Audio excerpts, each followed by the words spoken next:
बिस्मिल्लाहिर्रहमानिर्रहीम अस्सलाम वालेकुम वरहमतुल्लाहि वबरकातुहू। बेटा आज का क्वेश्चन ना बड़ा अच्छा होने जा रहा है। बड़ा अच्छा बड़ा जबरदस्त सा सवाल है एक, जो आज हम लोग करने जा रहे हैं। ठीक है, बड़ा ही अच्छा, एक अच्छा सवाल है, मजेदार सवाल। इसमें काफी सारी चीजें कवर होगी। मतलब कि ये क्वेश्चन ऐसा है जो कि आपके सिलेबस का, जो सीवीपी है उसके अंदर, जो आपके पास टॉपिक्स है, जो वो एग्जामिनर ज्यादातर वो पूछ रहा होता है। तो ये जो टॉपिक है ना बेटा, ये आज काफी सारी चीजें जो है वो कवर करेगा। तो बड़ा फोकस करके सुनना है, इसमें बहुत सारे कंसेप्ट्स हैं हमारे। क्वेश्चन को मैं रीड करने जा रहा हूँ। देखिए क्वेश्चन में आपको क्या बता रहे हैं। Domino's begin the operation of a pizza here in 2017। अच्छा, इन्होंने जो है वो पिज्जा जो है वो स्टार्ट किया है डोमिनोज ने।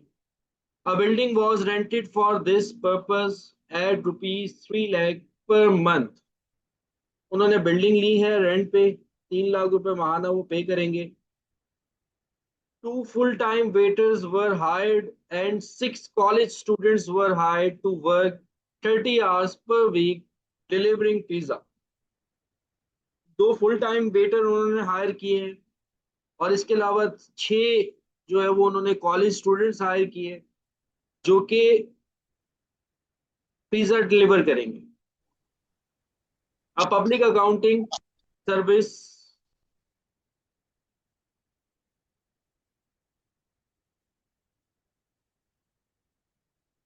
एक मिनट।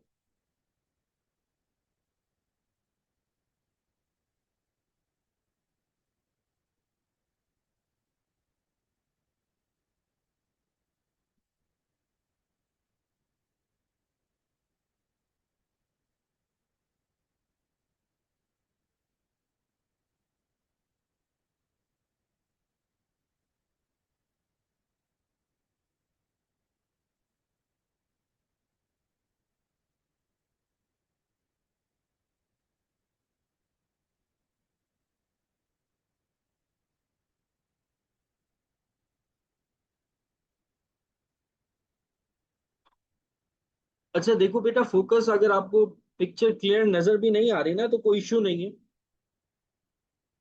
मैं साथ साथ रीड कर रहा हूँ ना, तो चीजें आपको क्लियर होती जाएंगी, इतना बड़ा इशू नहीं है।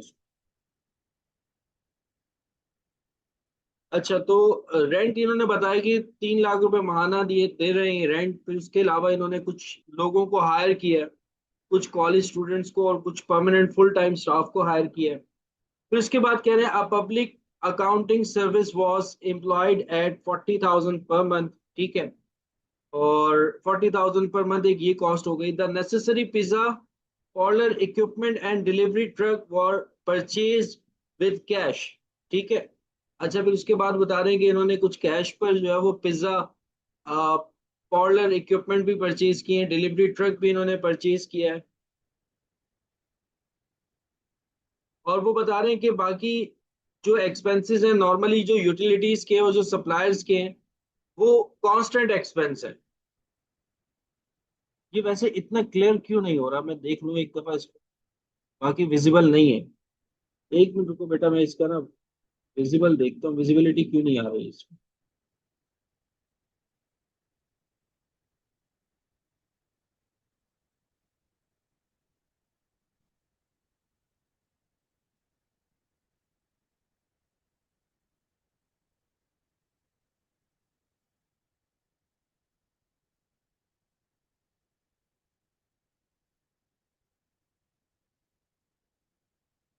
एक मिनट बेटा, मैं ना विजिबल नहीं हो रहा होगा, बाकी सही कह रहे हैं।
अब कुछ क्लियर है?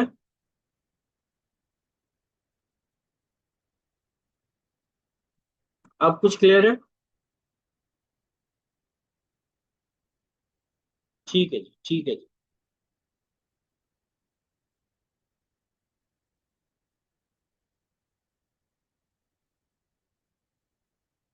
अच्छा देखो बेटा, नीचे जो ऊपर आपको वो उन्होंने रेंट दे दिया, फिर उसके बाद वो 40,000 जो है वो एम्प्लॉयज वो अकाउंटिंग सर्विस की पेमेंट हो रही है, फिर उसके बाद कुछ ट्रक ट्रक वगैरह इन्होंने परचेज किए। अच्छा, ये जो सारी बातें थी ना ऊपर, ये इन्होंने नीचे वैसे भी बता दिए। जो सारी बातें उन्होंने ऊपर लिखी थी वो नीचे इन्होंने ऑलरेडी बता दी हैं, तो ऊपर का इतना कोई खास उसके अंदर कोई इम्पैक्ट नहीं है क्वेश्चन के अंदर, वो सब चीजें नीचे मेंशन है। बस वो थोड़ा सा उन्होंने क्वेश्चन को लेंदी करने के लिए ऊपर थोड़ा सा डिटेल में बता दिया। बाकी ओवरऑल सारी चीजें जो है वो नीचे गिवन है। अब ये आपको दे रहे हैं नीचे, सेल्स रेवेन्यू बता रहे हैं। सबसे पहले वो आपको बता रहे हैं सेल्स रेवेन्यू। जो आपकी पिज्जा प्राइस है वो है 1250, और 40,000 यूनिट्स जो है वो आप पिज्जा के सेल कर रहे हो। ठीक है, पर यूनिट प्राइस है 1250, और ये आपकी टोटल इन्होंने सेल्स बता दी। फिर उसके बाद वेरिएबल कॉस्ट इन्होंने बताई है 750, आपकी वेरिएबल कॉस्ट है। ठीक है, 750 आपकी वेरिएबल कॉस्ट है।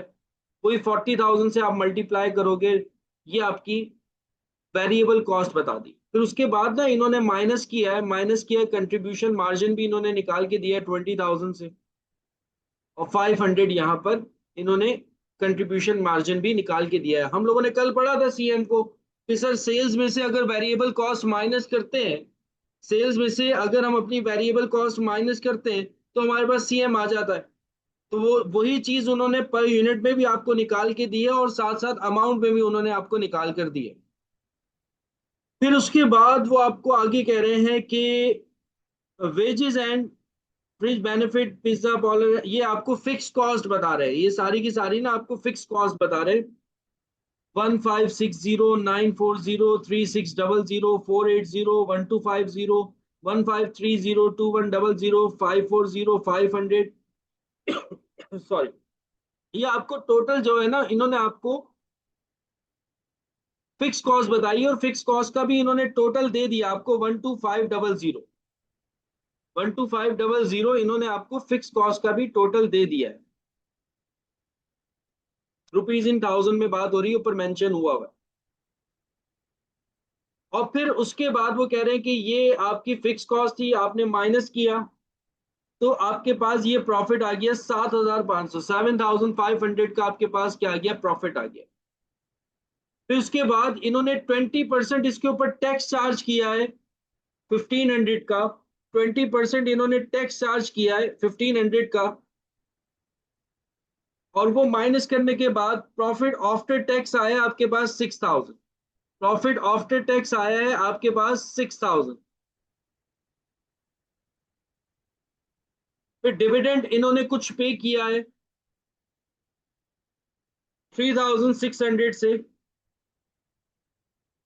और फिर रिटेन अर्निंग के अंदर 2,400 आपका अमाउंट चला गया। ये पूरी एक इन्होंने स्टेटमेंट बना के दी। और मार्जिनल कॉस्टिंग सिस्टम यूज कर रहे हैं, सेल्स में से वेरिएबल कॉस्ट माइनस की, सीएम आया 20,000 से, फिर फिक्स कॉस्ट आई हमारी 12,500 की, वो हमने जो है वो माइनस की, तो हमारी जो है वो प्रॉफिट बिफोर टैक्स आ गया। फिर उसमें हमने टैक्स जो है वो माइनस किया, तो प्रॉफिट आफ्टर टैक्स आ गया 6,000। फिर उस 6,000 में से हमने कुछ डिविडेंड दे दिया 3,600 से, तो फिर वो रिटेन अर्निंग में जो हमारा अमाउंट चला गया वो 2,400 से चला गया। अब रिक्वायर्ड में अब देखो, रिक्वायर्ड में आपसे पहली रिक्वायर्ड वो आपसे पूछ रहे हैं the break even point in the number of pizza that must be sold. कह रहा है कि ब्रेक इवन बताओ कि कितना होगा। ब्रेक इवन बताओ कि कितना होगा। सर ब्रेक इवन तो हम निकाल सकते हैं बेटा, सब बच्चे फोकस करना। ये काफी सारी रिक्वायर्ड्स मैंने यहाँ पे मेंशन की हुई, तकरीबन 11 13 के करीब रिक्वायर्ड्स है। अब ये 13 के करीब ऐसी रिक्वायर्ड्स हैं, अगर आप इनको कर लेते हो ना तो बेटा एग्जाम में ये चीजें टेस्ट की जा रही होती है। तो हर रिक्वायर्ड को हमने बड़ा डीप में जा करके देखना है और समझना है। तो सबसे पहले तो वो कह रहा है कि ब्रेक इवन बताओ, नंबर ऑफ पिज्जा, यानी कि ब्रेक इवन इन यूनिट्स आपसे पूछ रहे हैं। रिक्वायर्ड नंबर वन आपसे पूछ रहे हैं।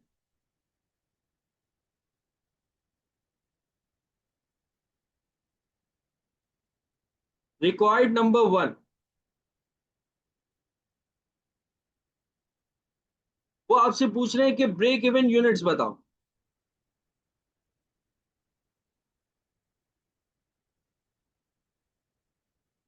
तो ब्रेक इवन यूनिट्स का सर हमने फॉर्मूला कल ही पढ़ लिया था। जो सर हमारी फिक्स कॉस्ट होती है, उसको सर हम डिवाइड करवा देते हैं सी एम पर यूनिट के साथ। जैसे कि फिक्स कॉस्ट हमारी है सर यहाँ पर 17,500, सॉरी 12,500,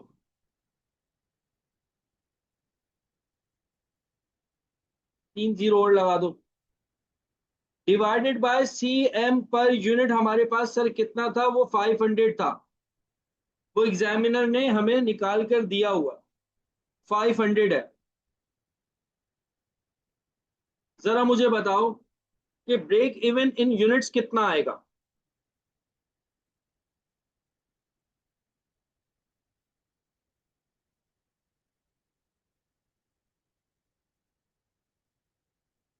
ट्वेंटी फाइव थाउजेंड ठीक है जी, ठीक है जी, ठीक है जी, पहुंच गए आप 25,000 यूनिट्स।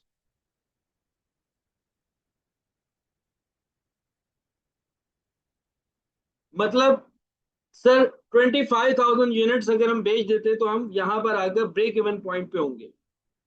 ठीक है, ब्रेक इवन पॉइंट पे होंगे। अभी हम 40,000 यूनिट्स जो है वो सेल कर रहे हैं, तो इसी वजह से प्रॉफिट भी आ रहा है, और कुछ अमाउंट हम डिविडेंड में भी डाल रहे हैं और कुछ अमाउंट हम रिटेन अर्निंग में भी डाल रहे हैं। बहरहाल ये 25,000 यूनिट्स हमारा ब्रेक इवन आ गया, रिक्वायर्ड नंबर वन। अब रिक्वायर्ड नंबर टू उसने कहा है कि calculate margin of safety, rupees में भी बताओ और परसेंटेज में भी बताओ। तो मार्जिन ऑफ सेफ्टी भी हमने कल डिस्कस किया था। मार्जिन ऑफ सेफ्टी भी हमने कल डिस्कस किया था कि सर मार्जिन ऑफ सेफ्टी होता है, मार्जिन ऑफ सेफ्टी होता है, मार्जिन ऑफ सेफ्टी क्या होता है कि सर जो ब्रेक इवन से ऊपर है वो सारा हमारा मार्जिन ऑफ सेफ्टी है।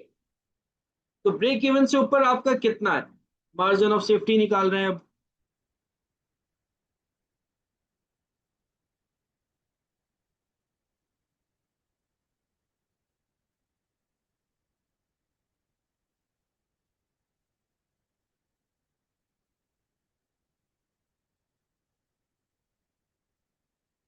सर टोटल अभी जो सेल कर रहे हैं वो 40,000 यूनिट्स की कर रहे हैं,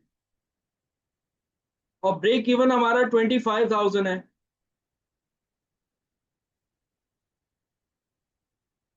तो मुझे बताओ कितना आ रहा है, 15,000 यूनिट्स।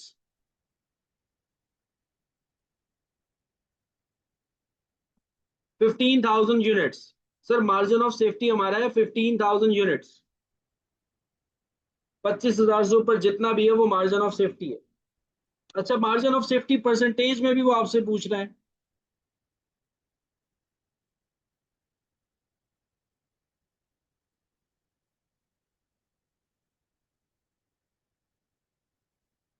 तो मार्जिन ऑफ सेफ्टी परसेंटेज निकाल सकते हैं सर। वो कैसे निकालेंगे सर, अगर जो 15,000 जो हमने यूनिट्स निकाले हैं, इसको डिवाइड करवा दे टोटल सेल से और मल्टीप्लाई करवा दें आप 100 से, तो margin of safety in units आ जाएगा।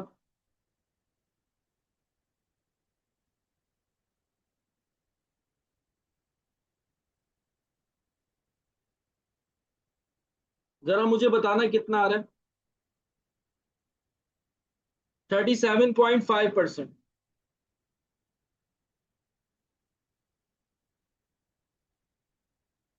60%।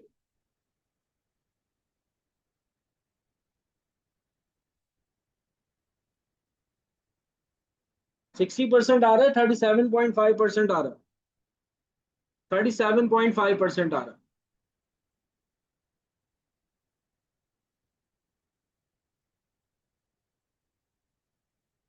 ठीक है, ये मार्जिन ऑफ सेफ्टी की परसेंटेज हमने निकाली। चाहते तो आप इसको सेल्स की अमाउंट से भी निकाल सकते थे, चाहते तो आप इसको सेल्स की अमाउंट से भी निकाल सकते थे। यानी कि टोटल सेल कितनी है आपकी, 50,000 की। उसमें आपको क्या करना होता है, जस्ट मार्जिन ऑफ सेफ्टी की भी सेल निकालनी पड़ती। ये यूनिट्स में बात हो रही है ना, 15,000, इसको मल्टीप्लाई आप 1250 से करते कि एक पिज्जा आप कितने का सेल कर रहे हो, तो ये 15,000 भी सेल में कन्वर्ट होता। और फिर हम टोटल सेल की अमाउंट से डिवाइड करवा देते, तब भी यही 37.5% ही आता, तब भी 37.5% ही आता। मतलब चाहो तो मार्जिन ऑफ सेफ्टी परसेंटेज जो है वो आप यूनिट्स में भी निकाल सकते हो।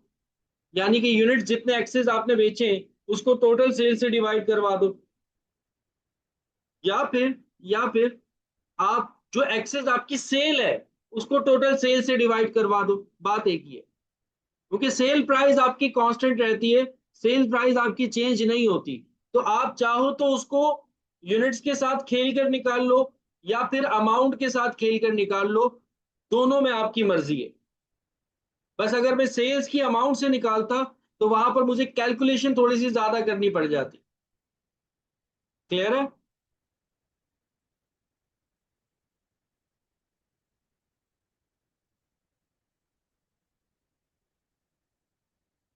क्या राइट करूं बोर्ड पर?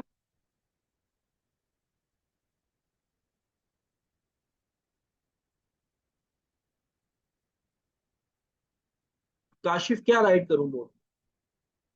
अमाउंट से निकालने की बात कर रहे हैं आप? अच्छा, फॉर्मूला वही है बेटा, फॉर्मूला कोई चेंज नहीं है। देखो मेरे बच्चों, मेरी बात सुनो।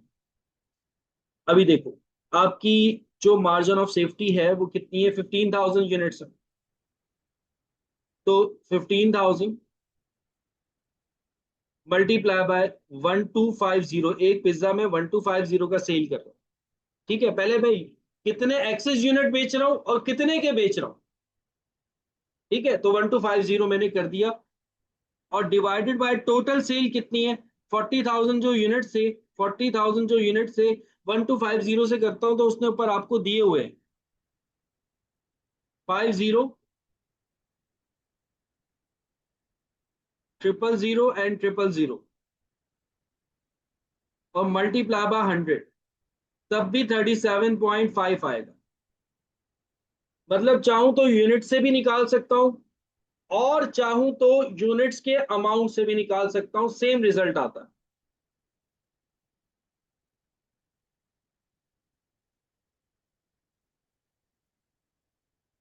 हाँ, ये थोड़ा सा लेंदी हो जाता है, बस ये कि ये थोड़ा सा लेंदी हो जाए।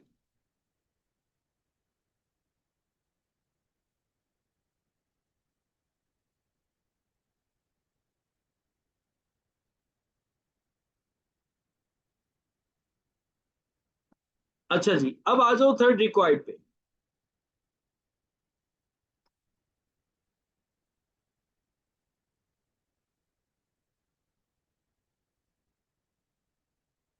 देखो बेटा, ब्रेक इवन तक पहुंच गए, ब्रेक इवन तक पहुंच गए।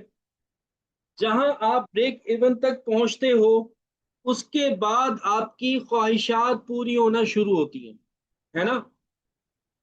जहां आपने ब्रेक इवन कंप्लीट कर लिया, जहां आपने ब्रेक इवन कंप्लीट कर लिया, यानी कि आपने अपनी फिक्स कॉस्ट भी कवर कर ली, अब उसके बाद की जो आगे चीजें हैं वो क्या है, ख्वाहिशात है हमारी। ठीक है, अब एग्जामिनर वो आपसे ख्वाहिशात पूछता है।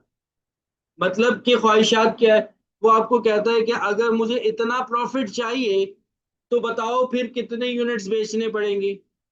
अगर मुझे इतना प्रॉफिट चाहिए, अब देखो ब्रेक इवन तो निकाल लिया आपने, सब बच्चों ने निकाल लिया ब्रेक इवन कि सर 25,000 पर हमारा क्या है, ब्रेक इवन। अब एग्जामिनर आपसे पूछता है, बेटा मुझे ये बताओ कि मुझे ब्रेक इवन नहीं, मुझे प्रॉफिट चाहिए, कि मुझे इतना प्रॉफिट चाहिए अगले साल, तो बताओ कि कितने यूनिट्स बेचने पड़ेंगे। अब ये क्या है, एग्जामिनर की ख्वाहिश, ख्वाहिश के अंदर वो कुछ भी ऐड कर सकता है, ख्वाहिश के अंदर वो कुछ भी ऐड कर सकता है। वो प्रॉफिट ना बोले, वो आपको ये बोले कि मुझे अगले साल इतना इंटरेस्ट पे करना है, तो बताओ इस इंटरेस्ट को पूरा करने के लिए मुझे कितने यूनिट्स बेचने पड़ेंगे। तो ख्वाहिश कुछ भी हो सकती है। बताओ मुझे अपने शेयर होल्डर्स को इतना डिविडेंड देना है, अपने शेयर होल्डर्स को मुझे इतना डिविडेंड देना है, तो उस डिविडेंड के लिए मुझे कितने शेयर्स, कितने पिज्जा और बेचने पड़ेंगे। इसको आप कहते हो टारगेट प्रॉफिट। इसको आप कहते हो टारगेट प्रॉफिट या फिर टारगेट अमाउंट। बिल्कुल। ठीक है।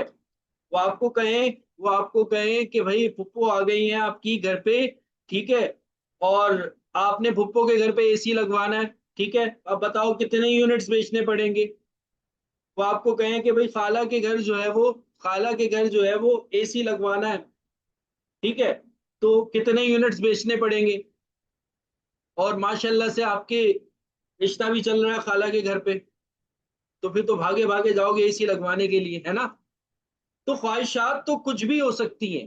ख्वाहिशात तो कुछ भी हो सकती है। अब जो एग्जामिनर आपसे कहता है कि मुझे ये चाहिए, जो एग्जामिनर, सुनो बेटा, अब यहां से सारे बच्चे गौर से सुनना, सारे गौर से सुनना। जो एग्जामिनर कहता है कि मुझे ये चाहिए, फॉर्मूला वही रहेगा ब्रेक इवन वाला, फॉर्मूला वही रहेगा ब्रेक इवन वाला। बस एक चीज उसके अंदर ऐड हो जाएगी, बस एक चीज उसके अंदर ऐड हो जाएगी, एग्जामिनर की ख्वाहिश। एग्जामिनर की ख्वाहिश मतलब देखो बेटा, मतलब ये कि यहां पे वो कह रहा है, यहां पे वो कह रहा है the volume that must be reached in the number of pizzas sold in order to obtain a desired before tax income rupees 7.5 million। अब एग्जामिनर कह रहा है कि मुझे 7.5 मिलियन का प्रॉफिट चाहिए बिफोर टैक्स। बताओ कितने यूनिट्स मुझे बेचने पड़ेंगे। ठीक है, तो कुछ नहीं करना, सिर्फ ब्रेक इवन का फॉर्मूला याद रखो, और जो एग्जामिनर की ख्वाहिश है वो ऐड कर दो, जो एग्जामिनर की ख्वाहिश है वो ऐड कर दो। मतलब देखो फॉर्मूला क्या होगा, फॉर्मूला क्या होगा,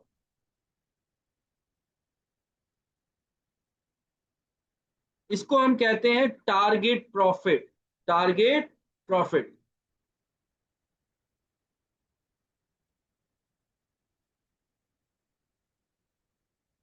तो कुछ नहीं करना, फिक्स कॉस्ट में, फिक्स कॉस्ट में जो ख्वाहिश है, जो ख्वाहिश है, यानी कि अभी वो प्रॉफिट मांग रहा है, तो जो ख्वाहिश है उसको ऐड करके सीएम पर यूनिट से क्या कर दो, डिवाइड कर दो।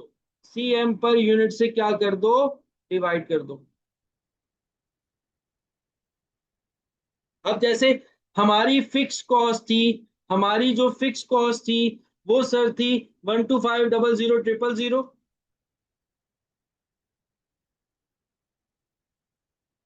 प्लस एग्जामिनर की ख्वाहिश है 7.5 मिलियन का प्रॉफिट। 7.5 मिलियन का प्रॉफिट यानी कि 75 लाख का profit, divided by CM per unit. अब सीएम पर यूनिट कितना है सर, सीएम पर यूनिट 500 था, डिवाइडेड बाय 500 कर दो। तो बताओ टारगेट प्रॉफिट कितना आया, टारगेट प्रॉफिट कितना आया।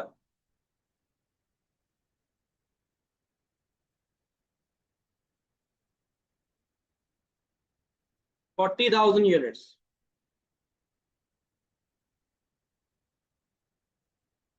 40,000 यूनिट्स। टारगेट प्रॉफिट कितना आ गया, 40,000 यूनिट्स।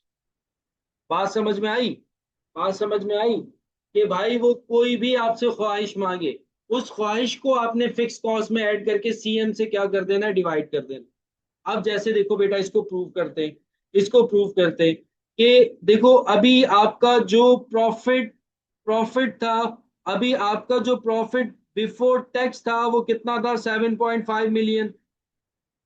तो इस 7.5 मिलियन के प्रॉफिट में आपको यूनिट्स कितने बेचने पड़े, यूनिट्स कितने बेचने पड़े, 40,000 यूनिट्स बेचने पड़े।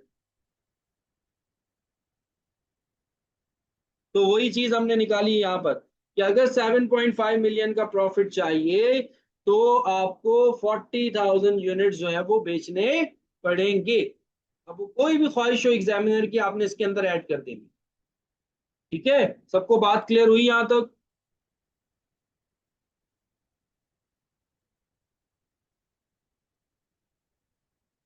अब जैसे अब जैसे नेक्स्ट रिक्वायर्ड देखो, नेक्स्ट रिक्वायर्ड देखो। नेक्स्ट रिक्वायर्ड में एग्जामिनर आपसे कह रहा है the volume that must be reached in the number of pizza sold in order to obtain a desired after tax income of ₹6 million. अब वो कह रहा है कि मुझे बिफोर टैक्स वाला अमाउंट नहीं चाहिए, मुझे बिफोर टैक्स वाला अमाउंट नहीं चाहिए, मुझे आफ्टर टैक्स वाला अमाउंट चाहिए। भाई मुझे टैक्स भी पे करना है, टैक्स की मुसीबत से भी आजाद होना है। अब यहां पे थोड़ा सा आपको एक चक्कर चलाना पड़ेगा। यहां पे क्या चक्कर चलाना पड़ेगा जरा देखो। देखो, अब आ रहे हैं हम दोबारा से फोर्थ पॉइंट पे। अब वो कह रहे हैं कि मुझे 6 मिलियन का प्रॉफिट चाहिए, मुझे 6 मिलियन का प्रॉफिट चाहिए। ये जो प्रॉफिट था 7.4 मिलियन, 5 मिलियन, ये बेसिकली क्या था? ये बिफोर टैक्स था।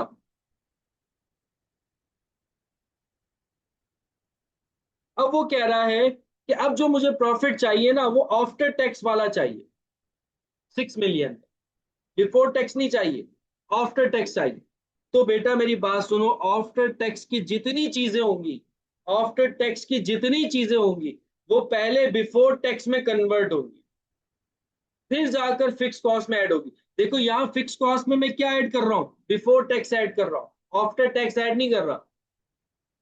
तो अगर वो कोई चीज एग्जामिनर आपसे कह दे कि भाई मुझे आफ्टर टैक्स का इतना अमाउंट चाहिए, यानी टैक्स भी माइनस हुआ हुआ इसमें, तो आपने क्या करना है? चुपचाप उसको पहले बिफोर टैक्स में कन्वर्ट कर देना है। अगर तो वो चीज बिफोर टैक्स में कन्वर्ट हो गई तो बस सही है, उसको फिक्स कॉस्ट में ऐड करके सीएम से डिवाइड करवा दो, जैसे अभी हमने 3 पॉइंट पे सीखा। तो अब इसको शिफ्ट करोगे आप, शिफ्ट करोगे आफ्टर टैक्स को बिफोर टैक्स में, आफ्टर टैक्स को बिफोर टैक्स में आपने क्या करना है? शिफ्ट करना है, शिफ्ट करना है। Point to be noted.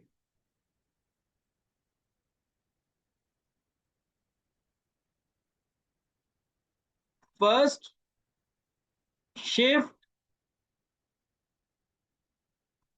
After tax amount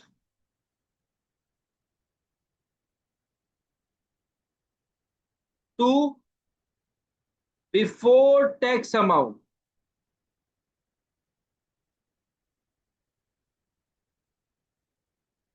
और जब वो बिफोर टैक्स आ गया, जब वो बिफोर टैक्स आ गया तो फिर ऊपर वाला ही प्रोसीजर है। तो अब देखो बिफोर टैक्स निकालने का तरीका क्या है? बिफोर टैक्स निकालने का तरीका क्या है? 6 मिलियन का प्रॉफिट था आफ्टर टैक्स। अब मैं इसको बिफोर टैक्स निकालता हूं।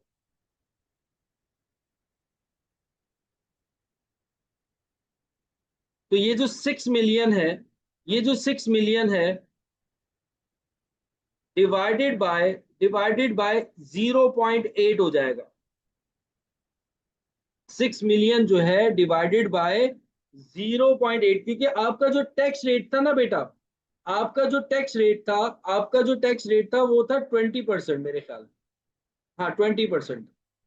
तो 20% था। तो 20% माइनस करने के बाद आपके पास ये 80% का अमाउंट आया आफ्टर टैक्स वाला 6 मिलियन। तो इसको शिफ्ट करने के लिए डिवाइडेड बाय 8 कर दोगे तो ये बिफोर टैक्स हो जाएगा। ये क्या हो जाएगा? बिफोर टैक्स हो जाएगा। और ये बिफोर टैक्स क्या हो जाएगा? 7.5 मिलियन। अब ये 7.5 मिलियन आ गया, फॉर्मूले में लिखो, टारगेट प्रॉफिट आ जाए। बात समझ में आ रही है बात? क्या मैं बताना चाह रहा हूं कि अगर वो आफ्टर टैक्स का अमाउंट दे दे तो आपको पहले उसको शिफ्ट करना है बिफोर टैक्स में। अब बिफोर टैक्स में कैसे शिफ्ट होगा? बिफोर टैक्स में कैसे शिफ्ट होगा? आप देखो उस अमाउंट की परसेंटेज कितनी है, उसी परसेंटेज से डिवाइड करवा दो। उस अमाउंट की परसेंटेज कितनी है।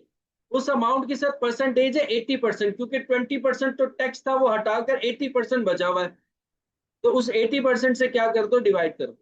हमेशा याद रखना, मैथ्स का ये रूल है, मैथ्स का ये रूल है, जब भी एक बड़ी अमाउंट से छोटी अमाउंट निकलती है तो परसेंटेज मल्टीप्लाई होती है, ये याद रखना, बचपन से पढ़ते हुए आ रहे हो।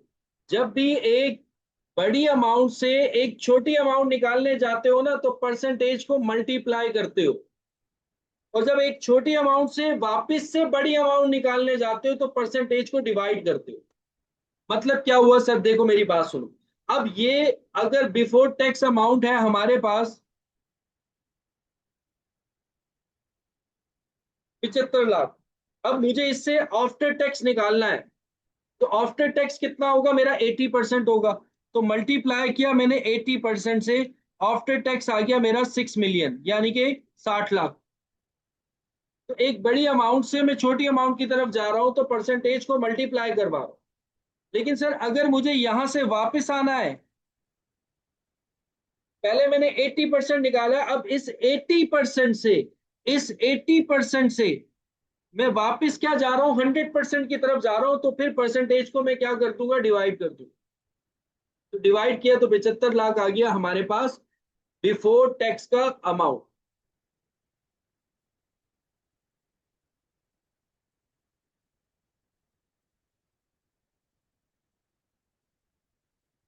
क्लियर हुआ सबको। 4 पॉइंट ये था कि हमें आफ्टर टैक्स 6 मिलियन चाहिए।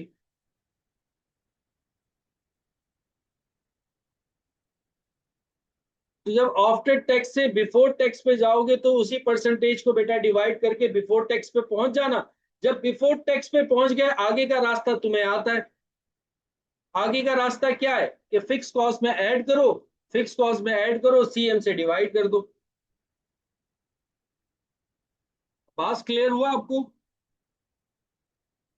हसन, 80% कैसे आया ये, यानी कि 20% टैक्स था ना, तो 20% हटाकर 80% आ जाएगा ना बाकी।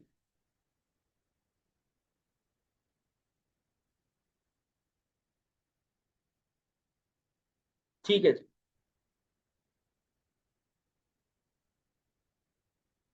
बिल्कुल, बिल्कुल। एक ही क्वेश्चन है ना बेटा, वो प्रूव करने के लिए मैंने आपको स्टेटमेंट बताई हुई। तो अब वो सारी चीजें उसमें वापस जो है वो क्लियर हो जाएंगी। अब टारगेट प्रॉफिट हमें चाहिए।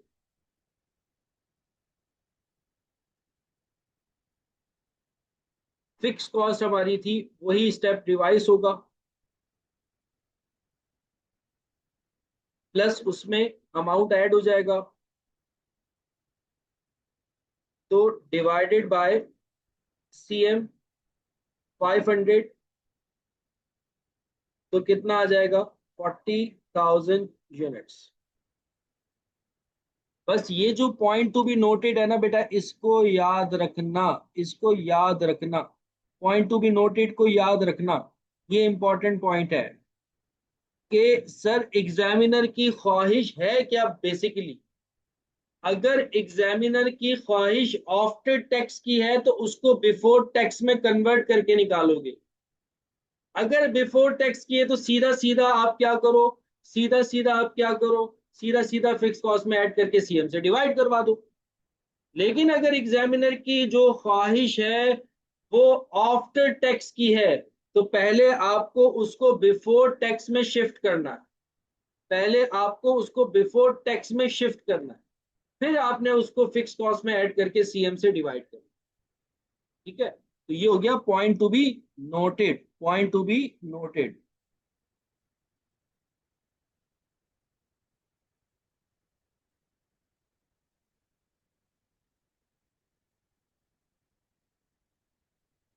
आगे चलो बेटा।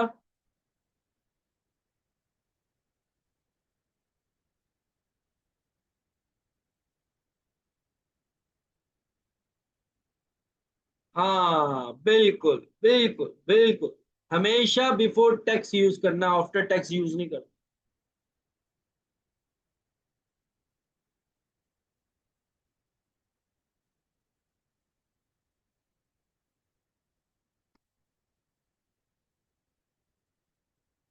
अब आ जाओ नेक्स्ट 5 पॉइंट क्या कह रहा है। The volume that must be reached in the number of pizza sold in order to transfer 2.4 million to retail earning reserve after paying dividend of 3.6 million। अब देखो इसकी ख्वाहिश क्या हो गई। अब ख्वाहिश ये हो गई अब ख्वाहिश ये हो गई कि उसको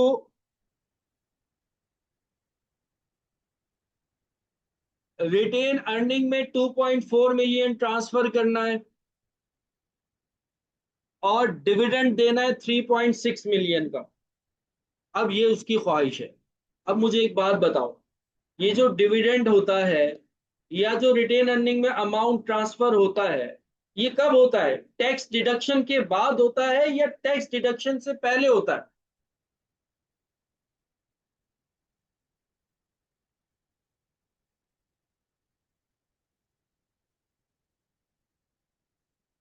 आफ्टर टैक्स होता है ना। आफ्टर टैक्स होता है, बिल्कुल बिल्कुल बाद में होता है।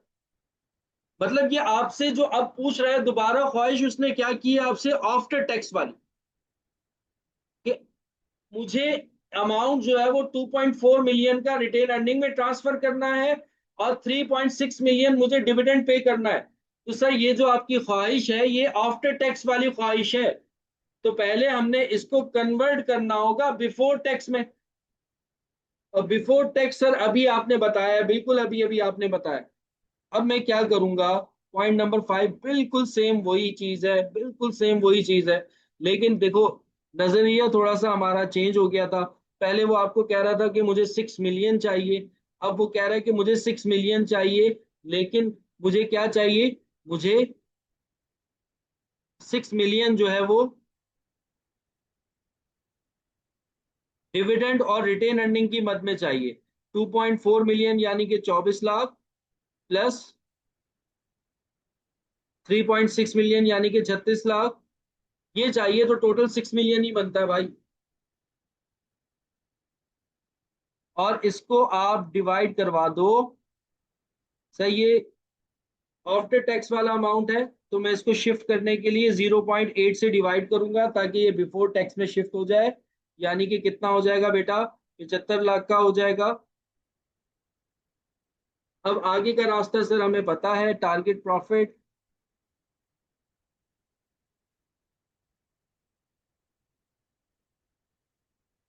Equals to 1250000 plus 750000 divided by CM per unit था हमारे पास 500, मतलब कि 40,000 यूनिट्स।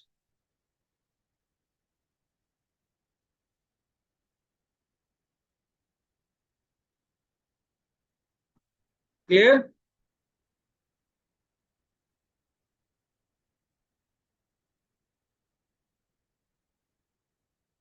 ठीक है जी, ठीक है जी, ठीक है जी। अब आगे चलते हैं next point number 6।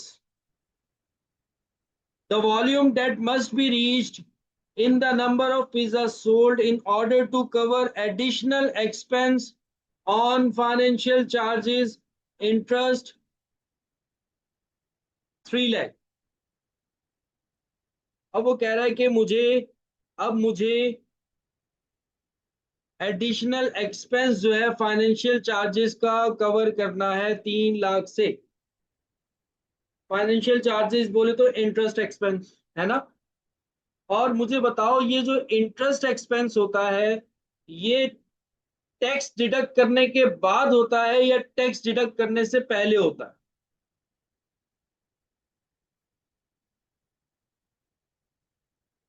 Before tax होता है, बिफोर टैक्स होता है, बिफोर टैक्स होता है। प्रॉफिट बिफोर टैक्स होता है। Profit before interest and tax आता है, ठीक है। और उसमें से आप फिर इंटरेस्ट माइनस करते हो, फिर प्रॉफिट बिफोर टैक्स आता है, फिर उसमें से टैक्स माइनस करते हो। ठीक है, मतलब ये जो इसने ख्वाहिश पूछी है, ये जो इसने ख्वाहिश पूछी है, ये बिफोर टैक्स है। बस एक नजर ये देखना है आपको कि भाई ये बिफोर टैक्स है आफ्टर टैक्स है। आफ्टर टैक्स है तो कन्वर्ट कर लो बिफोर टैक्स में। अब ये बिफोर टैक्स है, ख्वाहिश हमें पता लग गई, इसको हम क्या करेंगे, फिक्स कॉस्ट में ऐड करेंगे और सीएम पर यूनिट से क्या कर देंगे, डिवाइड कर देंगे। ठीक है बेटा, ख्वाहिश कुछ भी हो, ख्वाहिश कुछ भी हो, उसको आपने फिक्स कॉस्ट के अंदर ऐड करना है टारगेट प्रॉफिट के लिए। तो पॉइंट नंबर 6, अब हमें फाइनेंशियल चार्जेस चाहिए 3 लाख के।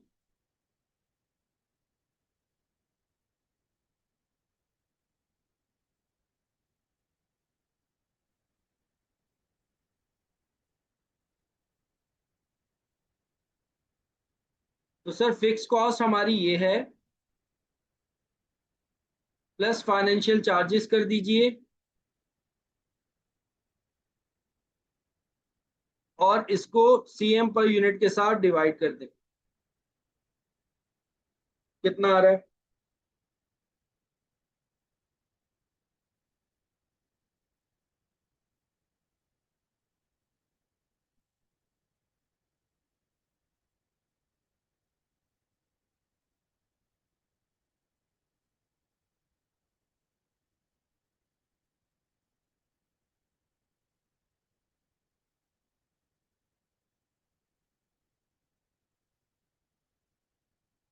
कितना आ रहा है बेटा?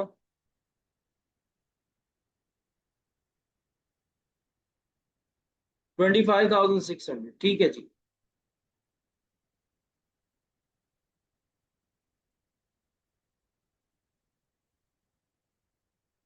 अच्छा, अच्छा यहां पर एक टर्निंग पॉइंट, एक और पॉइंट भी ले लेते हैं, एक और पॉइंट भी ले लेते हैं।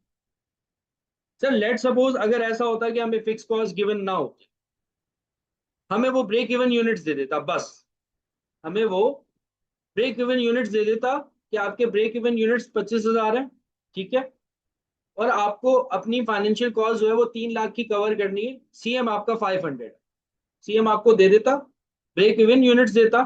ठीक है, इसकी इस तरीके से देखो,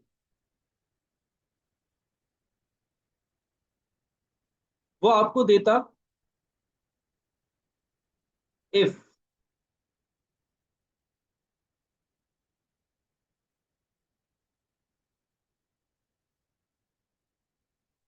ब्रेक इवन यूनिट्स देता आपको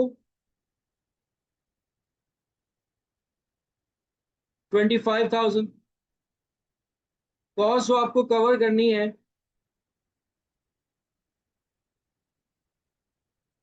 3 लाख की कवर करनी है, और वो आपको सीएम दे देता पर यूनिट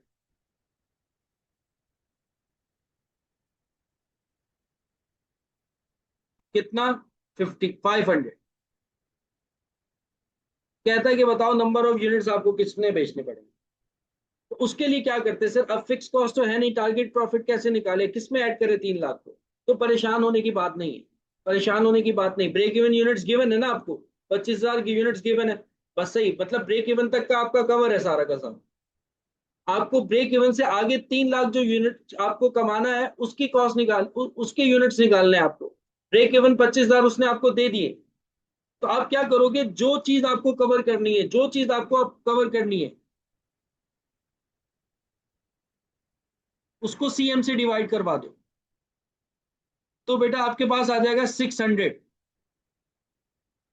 मतलब ब्रेक इवन तक पहुंचने के लिए 25,000 यूनिट्स है आपके पास, आगे जो भी कमाओगे आपको फाइनेंशियल चार्जेस पूरे करने, तो 500 से डिवाइड किए, यानी कि अब मुझे 600 यूनिट्स और 600 यूनिट्स मुझे और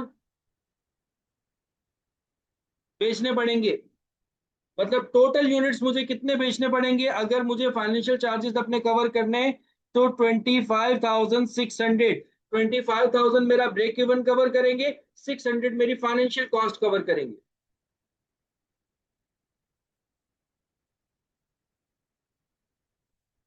बात क्लियर हो गई कि लेट सपोज अगर फिक्स कॉस्ट हमारे पास नहीं है, कोई मसले वाली बात नहीं है, आपको जो चीज कवर करने को कह रहा है आप उसको आप सीएम से डिवाइड करवा कर आप अपने ब्रेक इवन यूनिट्स में ऐड करवा दो, तब भी आंसर वही आएगा।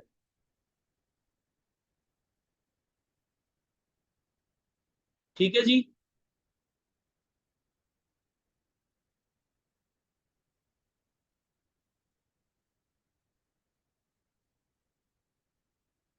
अब आगे चलते हैं, नेक्स्ट है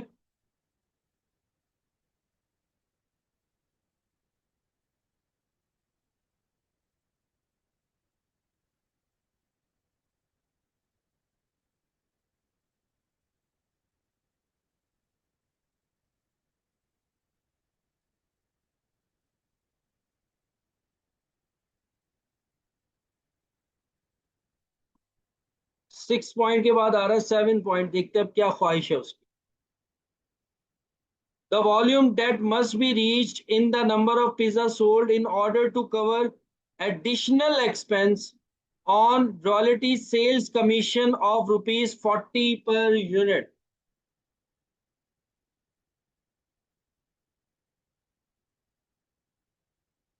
अब वो आपसे कह रहा है कि वॉल्यूम बताओ कि आपको कितने पिज्जा जो है वो सेल करना पड़ेंगे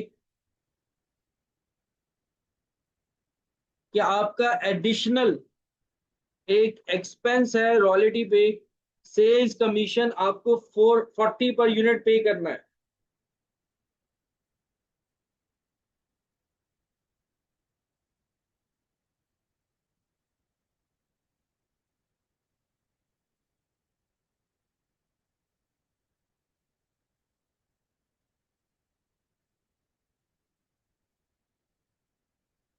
अब आपको 40 पर यूनिट सेल्स कमीशन भी पे करना है, 40 पर यूनिट सेल्स कमीशन भी पे करना है। The volume that must be reach in the number of pizza sold in order to cover additional expense of royalty. मतलब कि अब देखो वो आपसे एक बात ये कह रहा है कि अब जो है आपको एक कमीशन भी पे करना है 40 रुपीज का। अब बताओ कि यहां पर आके आपका ब्रेक इवन क्या होगा। पहले तो ब्रेक इवन क्या था हमारा, 25,000 चल रहा था, ठीक है। लेकिन अब वो कह रहा है कि अब आपको जो है ना वो कमीशन भी पे करना है सेल्स पर, कितना, 40 पर यूनिट। जितने भी यूनिट्स बेचोगे पर यूनिट आपको कितना पे करना पड़ेगा, 40 पे करना पड़ेगा। तो यहां पर क्या बात हो गई, यहाँ पे अब आपसे मांग रहा है दोबारा से ही ब्रेक इवन मांग रहा है। लेकिन ब्रेक इवन में अब वो आपको कह रहा है कि 40 रुपीज का कमीशन भी आपको पे करना है, 40 रुपीज का कमीशन भी आपको पे करना है। इसके लिए क्या करोगे, अब सुनो मेरी बात। यहां पर यहां पर ये जो 40 रुपीज है ना, ये जो 40 रुपीज जो कि आपको कवर करने को कह रहा है, यहां पर वो आपसे चेंज लेकर आ रहा है आपकी वेरिएबल कॉस्ट में। यहां पर वो आपसे चेंज लेकर आ रहा है आपकी वेरिएबल कॉस्ट में, क्योंकि सेल्स कमीशन बेसिकली क्या है, आपकी वेरिएबल कॉस्ट है। पर यूनिट आपको पे करना है, एक लमसम अमाउंट तो पे नहीं करना ना। लमसम अमाउंट अगर आपको पे करना होता तो वो आपकी फिक्स कॉस्ट होती। यहाँ पे आपको जितने नंबर ऑफ यूनिट्स आप बेचोगे, जितने नंबर ऑफ यूनिट्स आपको बेचोगे, उसमें आपको आपकी 40 रुपीज का सेल्स कमीशन भी क्या होना चाहिए, कवर होना चाहिए। तो अब इसने क्या किया, अब इसने ये किया कि इसने आपकी वेरिएबल कॉस्ट बढ़ा दी। और वेरिएबल कॉस्ट कितने से बढ़ा दी, 40 रुपीज से बढ़ा दी है। सब बच्चों को बात समझ में आ रही है कि यहाँ पर ये जो 40 रुपीज है, ये बेसिकली क्या है, हमारी वेरिएबल कॉस्ट है। इस सेल्स पे लग रहा है कि जितने नंबर ऑफ यूनिट्स बेचोगे उस पे आपको 40 रुपीज कमीशन पे करना पड़ेगा। तो वेरिएबल कॉस्ट भी यही चीज होती है कि जितने यूनिट्स बेचते हैं उस पे वेरिएबल कॉस्ट आती है। फिक्स कॉस्ट वो होती, वो आपको कहता है कि भाई आपको 4 लाख की आपकी एक्स्ट्रा कॉस्ट आ गई है, वो आपको पे करना पड़ेगी। वो आपकी क्या है, फिक्स कॉस्ट है, एक लमसम अमाउंट अगर वो आपको बता देगा। अब वो आपको कह रहा है कि यहाँ पर आपको जो भी जितने भी यूनिट्स बेचोगे, जितने भी यूनिट्स बेचोगे पर यूनिट आपको 40 रुपीज अलग से अदा करने पड़ेंगे। तो इट मींस कि आपकी वेरिएबल कॉस्ट बढ़ चुकी है यहाँ पर। पहले लेट सपोज आपकी जो वेरिएबल कॉस्ट थी, आपकी जो वेरिएबल कॉस्ट थी वो क्वेश्चन में गिवन थी, वो थी हमारी 750, वो थी हमारी 750। अब इसमें 40 रुपीज और ऐड हो जाएंगे। अब ये 750 नहीं रहेगी, बल्कि कितनी बन जाएगी, 790 बन जाएगी हमारी वेरिएबल कॉस्ट, क्योंकि सेल्स पे लग रहा है ये आपके। तो जब भी कोई चीज सेल्स पे लगती है तो वो आपकी वेरी पर यूनिट की बात कर रहा है वो आपसे। पर यूनिट जितने बेचोगे उतनी ये कॉस्ट आएगी, कम बेचोगे कम कॉस्ट आएगी, ज्यादा बेचोगे ज्यादा कॉस्ट आएगी। मीन्स कि आपकी वेरिएबल कॉस्ट है, वेरिएबल कॉस्ट भी यही होती है ना, कि वो डिपेंड करता है हमारी सेल्स के ऊपर। तो 40 रुपीज से उसने आपकी वेरिएबल कॉस्ट बढ़ा दी। अब अगर 40 रुपीज से हमारी वेरिएबल कॉस्ट इंक्रीज करती है, तो 40 रुपीज से हमारा सीएम मार्जिन यानी कंट्रीब्यूशन मार्जिन क्या हो जाएगा, कम हो जाएगा। देखो, 1250 आपकी सेल प्राइस है, 750 थी आपकी वेरिएबल कॉस्ट, 500 का आपका सीएम आ रहा था।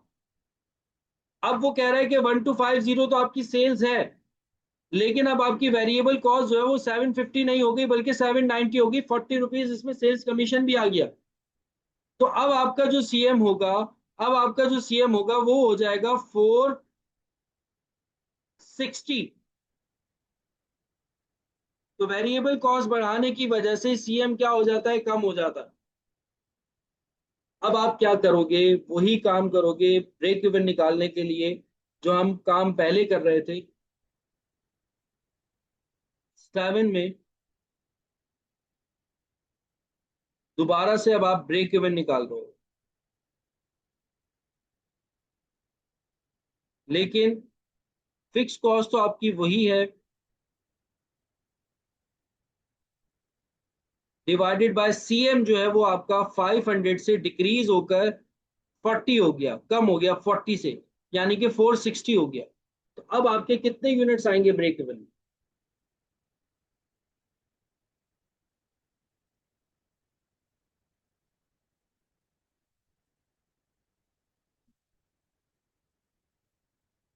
जी बिल्कुल, आप सही कह रहे हैं कि सीएम डिक्रीज होगा। कितने आएंगे?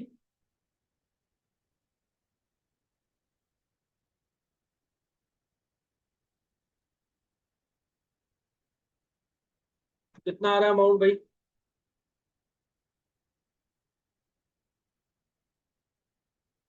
27173, ठीक है जी।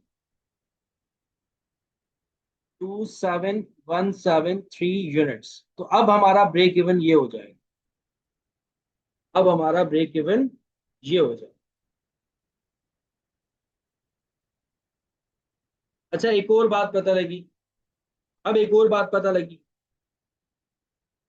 सर अगर एब्सोल्यूट अमाउंट हमें अचीव करना हो, अगर एब्सोल्यूट अमाउंट हमें अचीव करना हो तो वो फिक्स कॉस्ट में ऐड होता है। ऊपर करते हुए आए हो आप, टारगेट प्रॉफिट देखा है आपने?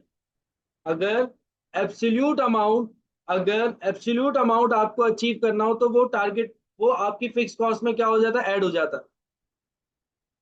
लेकिन अगर रिलेटिव अमाउंट आपको अचीव करना हो, जैसे कि पर यूनिट में हो, तो वो फिर आप क्या करते हो, सीएम से माइनस कर देते हो। एब्सोल्यूट अमाउंट गिवन होगा जो कि आपको अचीव करना है, वो ऊपर न्यूमिनेटर में ऐड होगा, वो न्यूमिनेटर में क्या होगा, ऐड होगा। लेकिन अगर कोई रिलेटिव अमाउंट कह रहा है जो कि आपको अचीव करना है, जैसे यहाँ पे वो कह रहा था कि सेल्स कमीशन भी आपको अचीव करना है, सेल्स कमीशन भी आपको अचीव करना है, तो रिलेटिव अमाउंट था पर यूनिट में था, तो अब उसको मैं ऊपर तो ऐड करवा नहीं सकता था, तो मैंने नीचे क्या करवा दिया, सीएम पर यूनिट से माइनस करवा दिया। तो point to be noted.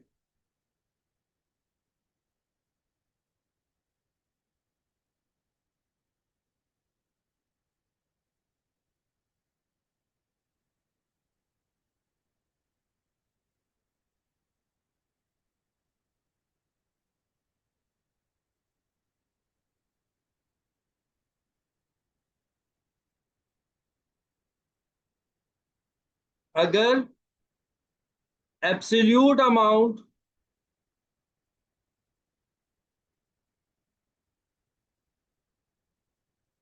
Achieve करना हो,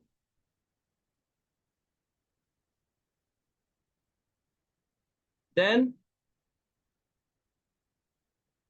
add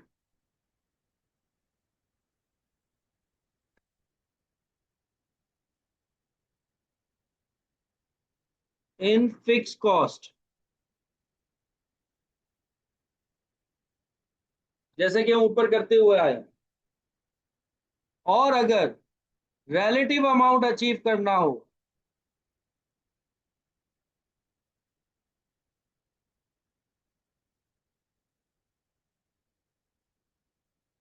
than less from CM per unit.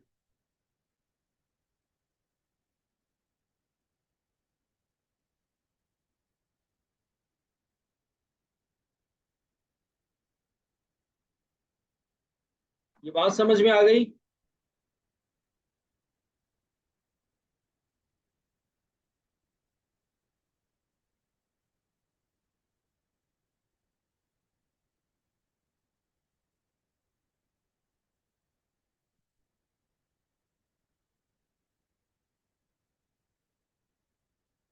ठीक है जी, ठीक है जी। सबको बात क्लियर हो गई, आई थिंक सबको बात क्लियर हो गई।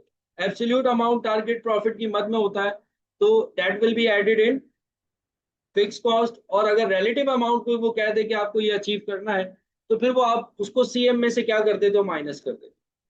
इस पॉइंट का मतलब ये था। ठीक है, तो सारी चुरंगियां जो है ना, वो इंशाल्लाह ताला आप घूमोगे इस क्वेश्चन के अंदर, हर चीज आपको समझ में आ जाएगी।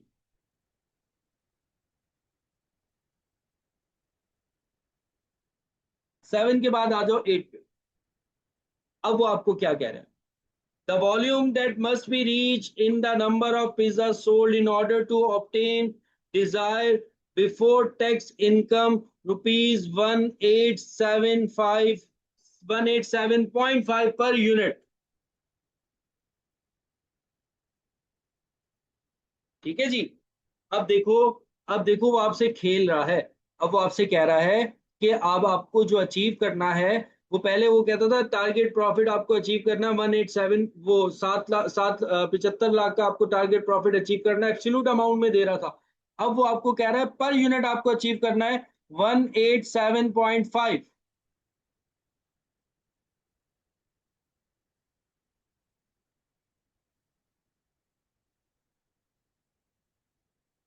187.5। अब आपको कह रहा है कि 187.5 मुझे चाहिए, और वो भी किस में चाहिए, पर यूनिट, पर यूनिट चाहिए।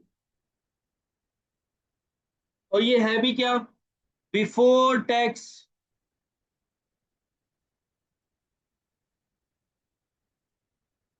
पर यूनिट चाहिए लेकिन है क्या, बिफोर टैक्स।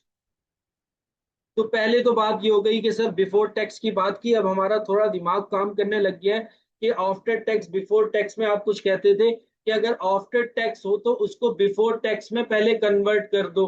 तो ये तो ऑलरेडी बिफोर टैक्स है, तो इसको कन्वर्ट करने की जरूरत नहीं है हमें, इसको कन्वर्ट करने की जरूरत नहीं है। लेकिन लेकिन सर ये जो अमाउंट हमें दे रहा है ना, ये जो इसकी ख्वाहिश है, ये रिलेटिव फॉर्म में है, ये एब्सोल्यूट फॉर्म में नहीं है, ये रिलेटिव फॉर्म में। तो मैं क्या करूंगा, तो मैं क्या करूंगा?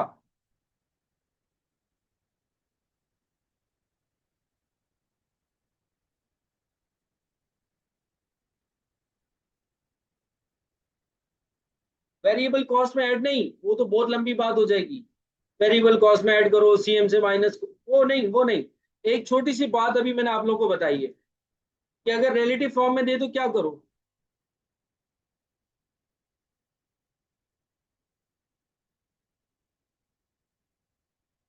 देखो बेटा, ये पॉइंट मैंने लिखवाया आप लोग, रिलेटिव फॉर्म में दे तो क्या करो, रिलेटिव फॉर्म में दे तो क्या करो। रिलेटिव अमाउंट अगर आपको अचीव करने को कह रहा है तो less CM per unit, CM से क्या कर दो, माइनस कर दो, जैसे अभी ऊपर किया। अभी आपको ये अचीव करने को कह रहा था ना 40 रुपीज, तो सीएम से क्या किया, माइनस। तो अब 187.5 आपको अचीव करने को कह रहा है कि ये हमें इनकम चाहिए, तो सीएम से क्या कर दो, माइनस। ठीक है, एब्सोल्यूट अमाउंट हो तो ऊपर क्या कर दो, ऐड। रिलेटिव हो तो नीचे क्या कर दो, माइनस।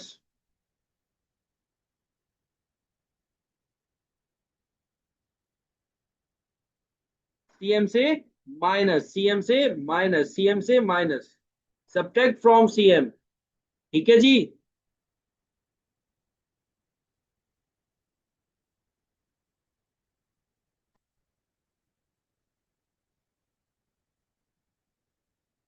तो ये अब आ गया हमारे पास 8। ये भी बेसिकली क्या है, टू अचीव टारगेट प्रॉफिट, ये एक किस्म का।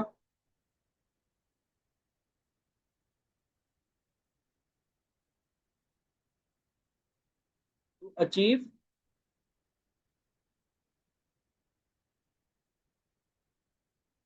187.5 पर यूनिट।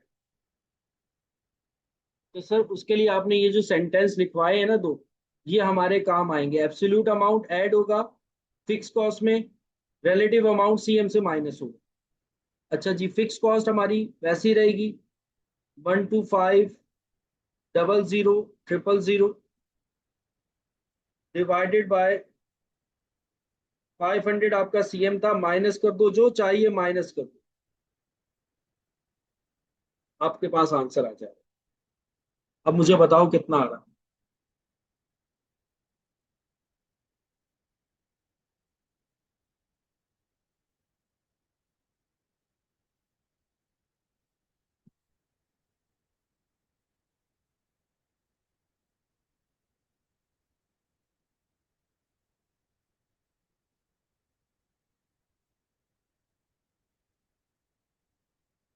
40,000 यूनिट्स। एब्सोल्यूट कहते हैं नौशीन बेटा, एब्सोल्यूट कहते हैं टोटल अमाउंट। टोटल अमाउंट को कहते हैं, जैसे हमारे पास फिक्स कॉस्ट है ना, 125000000, ये एब्सोल्यूट अमाउंट है। लेकिन जो सीएम है ये एब्सोल्यूट नहीं है, ये पर यूनिट है, रिलेटिव फॉर्म में। पर यूनिट, पर केजी, ये होती है हमारे पास रिलेटिव फॉर्म। ठीक है। तो अभी वो आपसे जो डिमांड कर रहा था वो पर यूनिट में कर रहा था, यानी कि रिलेटिव फॉर्म में कर रहा था, एब्सोल्यूट फॉर्म में नहीं कर रहा था। अगर एब्सोल्यूट फॉर्म में करता तो हम पुराना वाला तरीका जो है वो अडॉप्ट करते, यानी कि फिक्स कॉस्ट में क्या कर लेते, ऐड कर लेते। जैसे आपको कहता है कि 3 लाख अचीव करना है, 75 लाख आपको अचीव करना है, 60 लाख आपको अचीव करना है, तो उसको हम क्या करते, फिक्स कॉस्ट में ऐड करते, क्योंकि हमें वो एब्सोल्यूट अमाउंट देता, टोटल अमाउंट दे रहा था। लेकिन अब वो आपको टोटल नहीं दे रहा, अब वो आपको किस में दे रहा है, पर यूनिट में दे रहा है, पर यूनिट में दे रहा है, रिलेटिव फॉर्म में दे रहा है।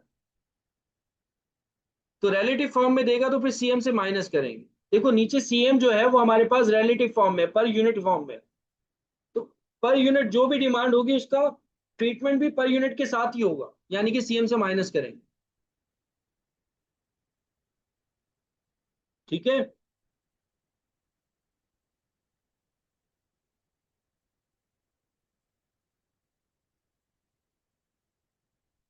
तो ये 40,000 यूनिट्स आ रहे हैं।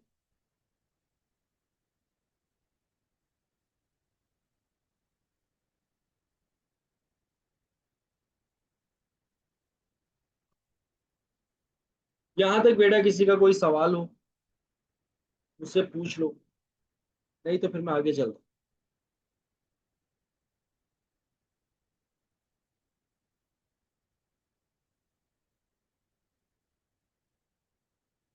अच्छा, क्रॉस चेक कर ले 40,000 यूनिट्स को, अभी कर लेते मेरा बच्चा, अभी कर लेते क्रॉस चेक, अभी कर लेते। पहले प्रॉफिट आपको कितना हो रहा था,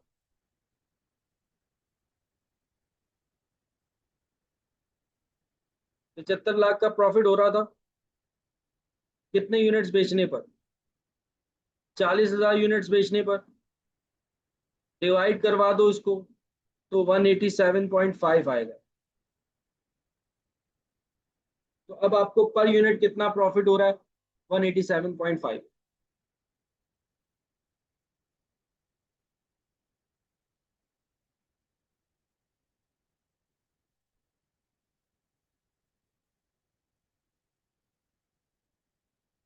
अच्छा, किसी का आंसर आ रहा है 24,812, वो कैसे आ रहा है भाई। मे भी कैलकुलेशन मिस्टेक हो बेटा। आप लोगों ने कैलकुलेशन तो एग्जैक्ट सही की है ना, क्योंकि मेरे पास कैलकुलेटर नहीं है, आप लोगों के सहारे पे घूम रहा हूँ।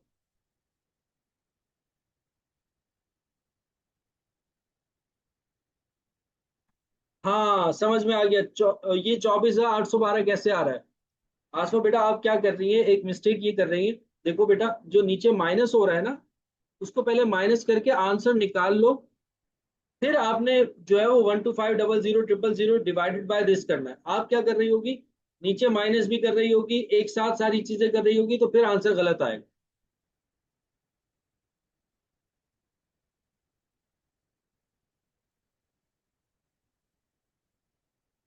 पहले माइनस कर लो, जो आंसर आया उसको लिख लो अपने पास। फिर फिक्स कॉस्ट लिख के जो आंसर आया उससे डिवाइड करो।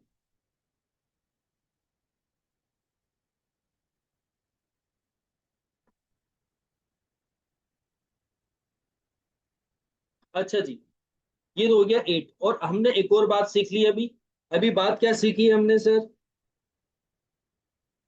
एब्सोल्यूट अमाउंट हो फिक्स कॉस्ट में ऐड होगी, रिलेटिव अमाउंट हो तो सीएम से माइनस होगी। अगर जो आपको वो अचीव करने को कह रहा है, एब्सोल्यूट अमाउंट हो तो ऐड होगी फिक्स कॉस्ट में, रिलेटिव अमाउंट हो तो माइनस होगी। बाकी रूल वही है। आफ्टर टैक्स बिफोर टैक्स वाला भी रूल याद रखना। अगर तो वो आफ्टर टैक्स है तो उसको पहले शिफ्ट करेंगे बिफोर टैक्स में। अगर तो वो आफ्टर टैक्स है तो उसको हम बिफोर टैक्स में शिफ्ट करेंगे। फिर देखेंगे कि भाई ये जो है रिलेटिव है या फिर एब्सोल्यूट है। अगर तो एब्सोल्यूट है तो फिक्स कॉस्ट में ऐड कर दो, और रिलेटिव है तो सीएम से क्या कर दो, माइनस कर दो। अब आ जाते हैं हम अपने 8.9 पे आ जाते हैं।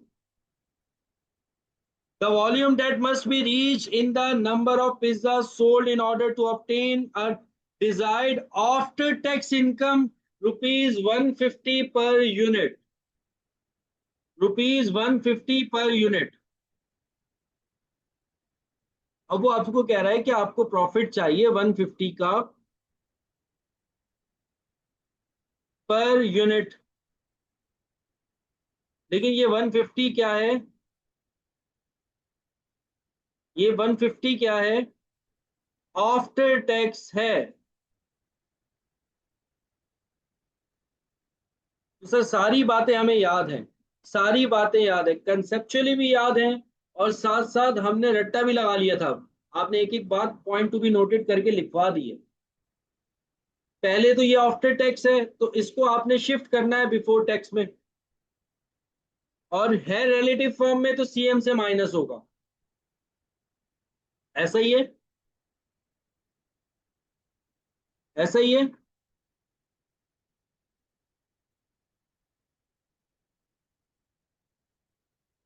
तो अब आ जाते हैं 9 पे। 9 पॉइंट यहां कर लेते।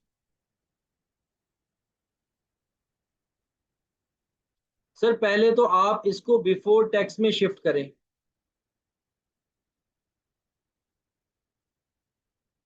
बिफोर टैक्स में शिफ्ट करने के लिए 0.8 से डिवाइड करें, 187.5 आ जाएगा पर यूनिट।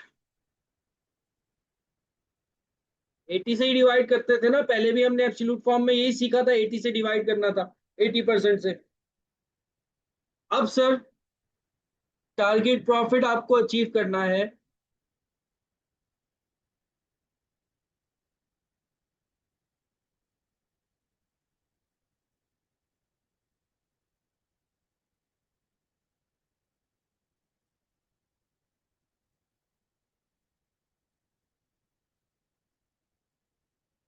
150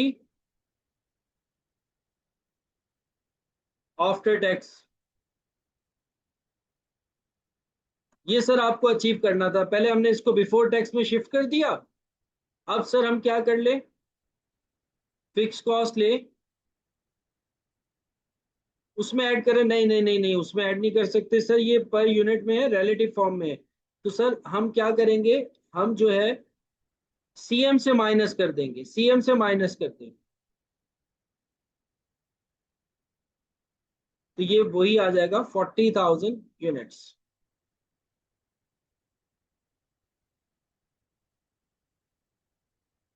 बात क्लियर हो गई?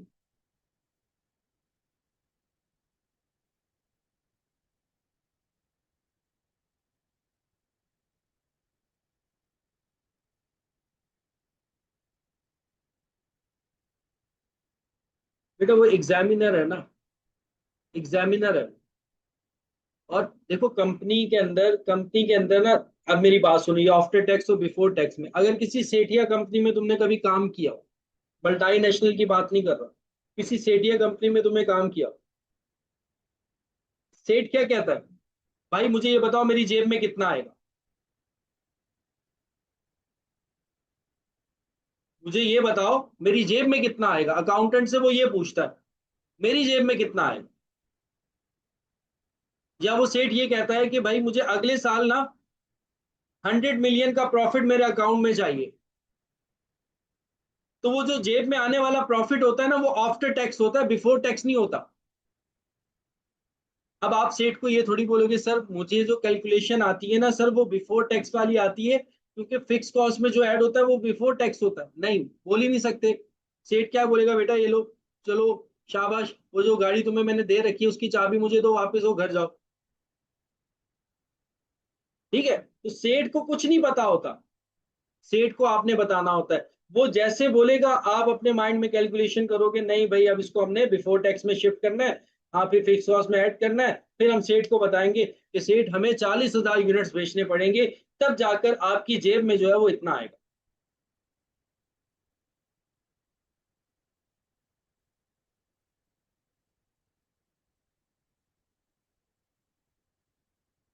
बिल्कुल यही होता, मल्टीनेशनल कंपनीज के अंदर ऐसी बातें हो रही होती हैं जिसमें बिफोर टैक्स की बात हो रही होती है, आफ्टर टैक्स की बात हो रही होती है, ठीक है। और वहां पर भी अगर आप देखो ना तो शेयर होल्डर्स को भी इतनी नॉलेज नहीं होती चीजों की। वो कहता है मुझे डिविडेंड कितना मिलेगा, और डिविडेंड आता है आफ्टर टैक्स। और शेयर होल्डर तो मेरे जैसे नॉर्मल से बंदे होते हैं जिनको कुछ नहीं पता होता। ठीक है, तो उसके लिए फिर हमें कैलकुलेशन करनी पड़ती है सारी।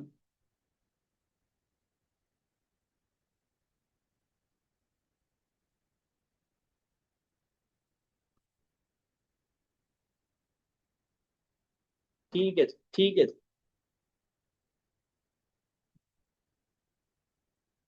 अच्छा जी, 9 भी हो गया हमारा, ठीक है।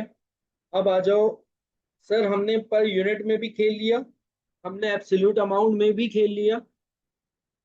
अब थोड़ा परसेंटेज परसेंटेज देख लेते हैं, है ना। अब थोड़ा परसेंटेज परसेंटेज खेल लेते हैं। सारी चीजें समझ में आ गई ना बेटा यहाँ तक। पर यूनिट दे उसमें भी हम माहिर हैं भाई, निकाल लेंगे, बिफोर टैक्स हो आफ्टर टैक्स हो सर कोई मसला ही नहीं है, सारे काम आते हैं अभी हमें। अब सर, अब थोड़ा सा परसेंटेज के अंदर खेल लेते हैं। हाँ, अब थोड़ा सा परसेंटेज के अंदर खेल लेते हैं। अब परसेंटेज में देखो, 11 से शुरू हो रहा है, 11 से शुरू हो रहा है, 11 ही है ना, हाँ नहीं 10 से। The volume that must be reached in the number of pizzas sold in order to cover additional expense on royalty sales commission 8% of sale। अब जी आपको 8% ऑफ सेल्स कमीशन जो है वो कवर करना है, 8% ऑफ सेल्स कमीशन जो है वो कवर करना है। ठीक है जी। अब क्या करेंगे, अब बात हो रही है परसेंटेज की। ठीक है, एक फॉर्मूला हमने सीखा था कल, एक फॉर्मूला हमने सीखा था कल। वो फॉर्मूला ये था कि सर अगर सीएम पर यूनिट से डिवाइड होगा तो नंबर ऑफ यूनिट्स आएंगे, और सीएम परसेंटेज से डिवाइड होगा, और सीएम परसेंटेज से डिवाइड होगा तो फिर नंबर ऑफ यूनिट्स नहीं आते, फिर अमाउंट आता है। ये बात याद है आप लोगों को, कल मैंने बताई है बेटा। मैंने आपको ब्रेक इवन के, ब्रेक इवन के दो फार्मूलाज बताए थे कल।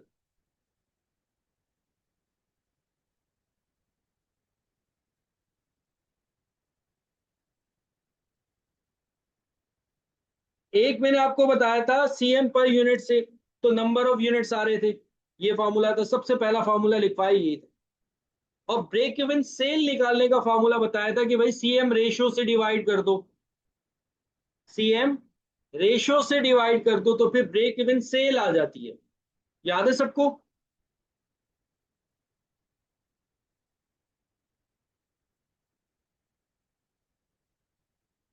ठीक है जी। ठीक है जी। तो बात वहीं पर ही है, बात वहीं पर ही है, बात वहीं पर ही है। अब भी वही होगा। अब वो 8% कमीशन कह रहा है ना हमें, 8% कमीशन कह रहा है। 10। वो आपसे कह रहा है कि 8% कमीशन। तो सर सीएम की परसेंटेज उसने दी हुई है हमें।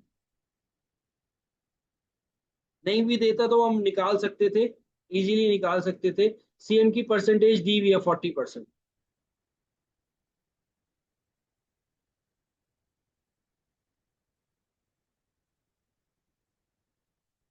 तो सर आप एक काम करें, फिक्स कॉस्ट है 1250000 डिवाइडेड बाय 40% करेंगे यानी कि 0.4। इसमें से माइनस कर दो जो अचीव करने को कह रहा है, 0.8% है यानी कि 0.08। बताओ कितना अमाउंट आ रहा है।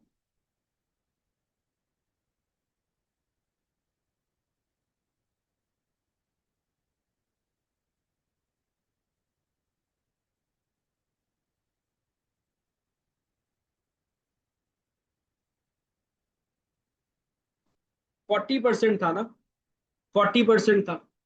सीएम आपका क्या था देखो मैंने कहा था सीएम रेशियो से डिवाइड करोगे, अब आपके पास ब्रेक इवन सेल आ जाएगी। 40% यानी कि 0.4, 100 से डिवाइड करते हैं ना परसेंटेज को, तो वो 8% यानी कि 0.08। तो जो चाहिए वो माइनस करना है।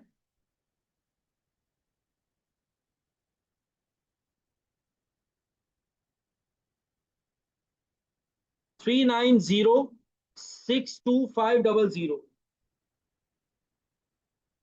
39062500। ये सर हमारे पास सेल्स आ गई। और पर यूनिट कितने का सेल कर रहे हो? 1250। 1250 का सेल कर रहे थे ना, पर यूनिट आपकी सेल यही थी, सेल प्राइस 1250। तो डिवाइड करो, नंबर ऑफ यूनिट्स भी आ जाएंगे आपके पास।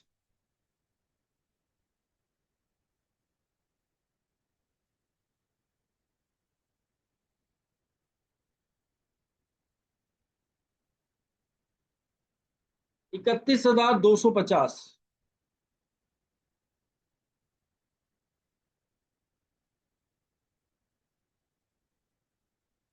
31,250।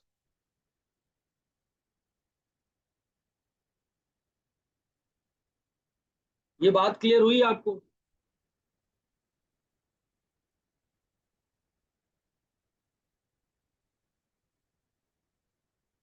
तो सर हमें एक और बात पता लग गई अब यहाँ। ये बात ये थी। अच्छा 40% और 8% नहीं समझ में, देखो बेटा बात सुनो। अब वो आपको कह रहा था कि ना आपको ना अचीव जो करना है ना, हसनैन आपको जो अचीव करना है ना, वो जो अचीव करना है वो अब आपको परसेंटेज में कह रहा है कि अचीव करना है। और 8% सेल कमीशन वो कह रहा है कि आपको अचीव करना है। ठीक है।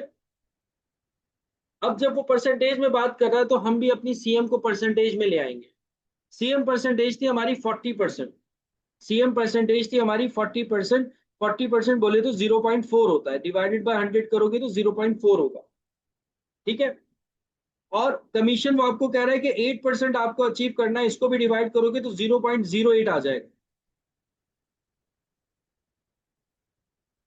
तो ये दोनों जो है, ये दोनों जो है रिलेटिव फॉर्म में।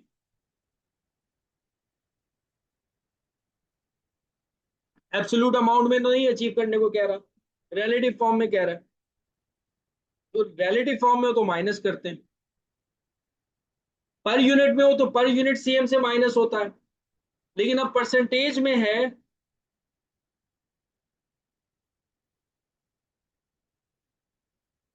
तो फिर परसेंटेज से माइनस करोगे।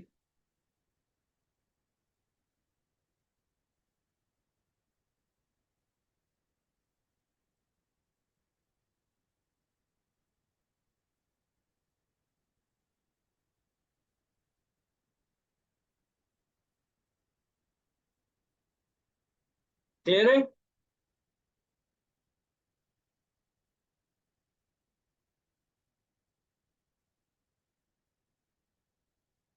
देखो सेल्स तो हमें पता लग गई, सेल्स तो हमें पता लग गई, लेकिन ना वो आपसे सेल्स नहीं पूछ रहा था, वो आपसे वॉल्यूम पूछ रहा था।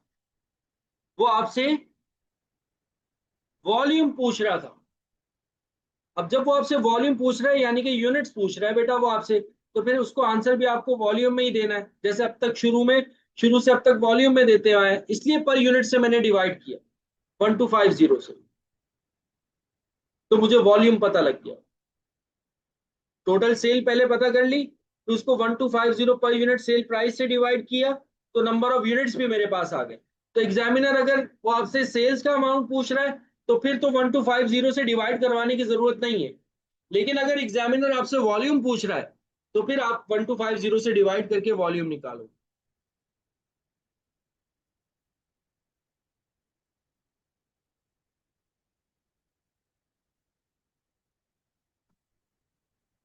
क्लियर?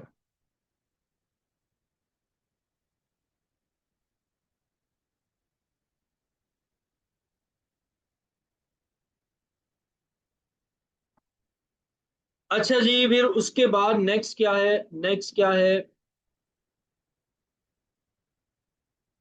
वो पॉइंट याद रखना कि भाई अगर वो आफ्टर टैक्स बिफोर टैक्स वाला, आफ्टर टैक्स है तो आपको बिफोर टैक्स में शिफ्ट करना है।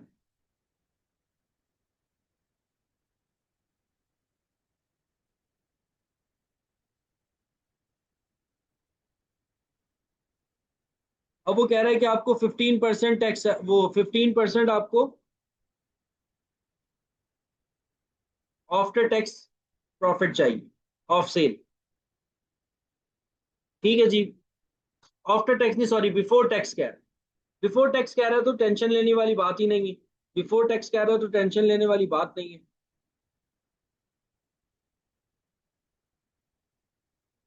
15% कह रहा है ना, 1250 ख्वाहिश परसेंटेज में है तो सीएम को भी परसेंटेज में ले आएंगे, माइनस 0.15, 15%।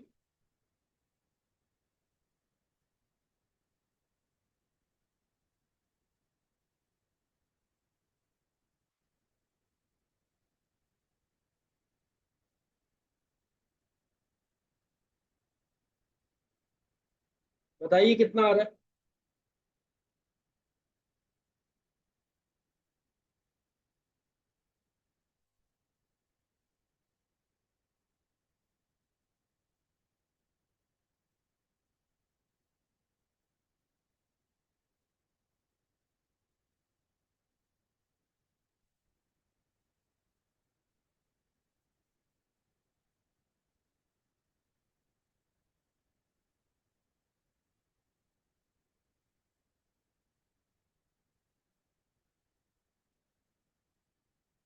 50000000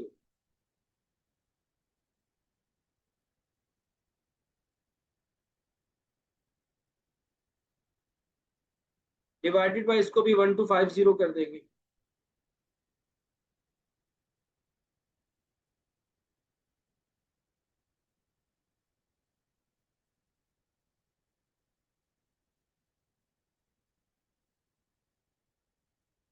40,000 यूनिट्स, ठीक है जी।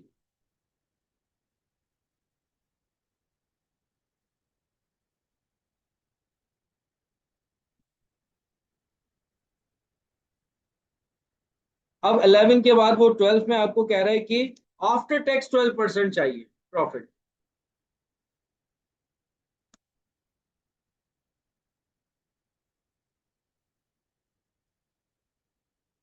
तो आफ्टर टैक्स है तो कन्वर्ट करेंगे पहले उसे हम बिफोर टैक्स में।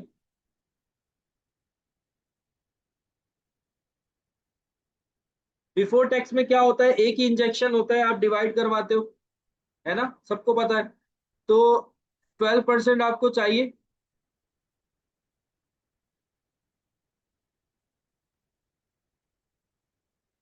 तो पहले 12% को डिवाइड करोगे 80% से, तो वो आ जाएगा 15%। अब ये आ गया क्या? Before tax. अब बिफोर टैक्स आ गया, ट्रीटमेंट वही है जो हमने पहले किया।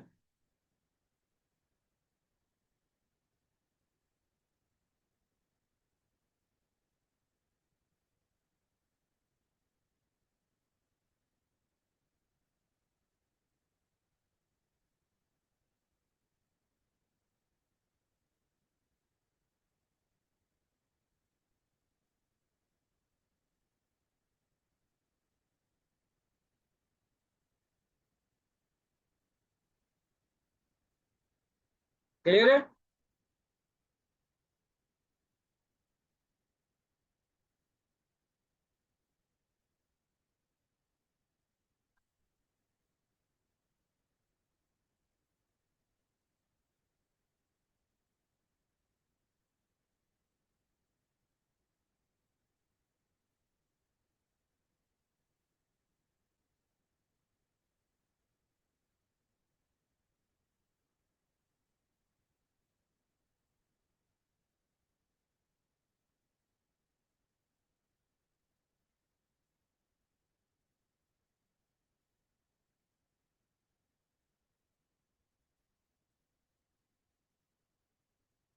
सबको क्लियर है बेटा?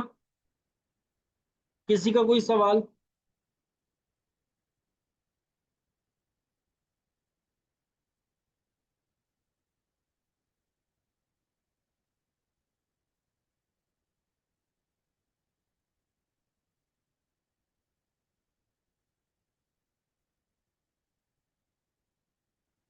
अच्छा जी, लास्ट है, लास्ट है। फिर उसके बाद क्वेश्चन हमारा कंप्लीट हो रहा है। और लास्ट है, the volume that must be reached in the number of pizza sold in order to cover additional financial charges. 8%।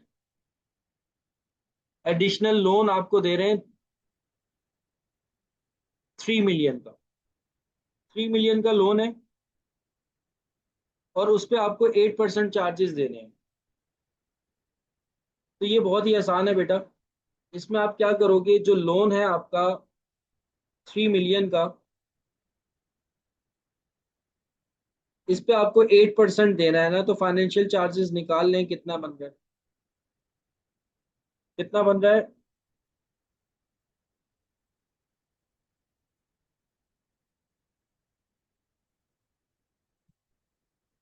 जी बेटा, सबके आएंगे आंसर 40 यूनिट से ऊपर। आप मैच करके देख लेना।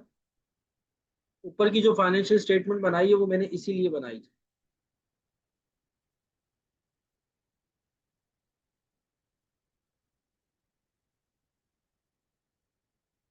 2,40,000। तो ये आपको अचीव करना है 2,40,000।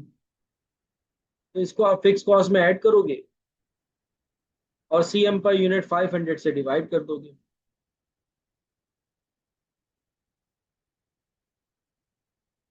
तो मेरे ख्याल में ये भी आपका क्लियर हो गया होगा।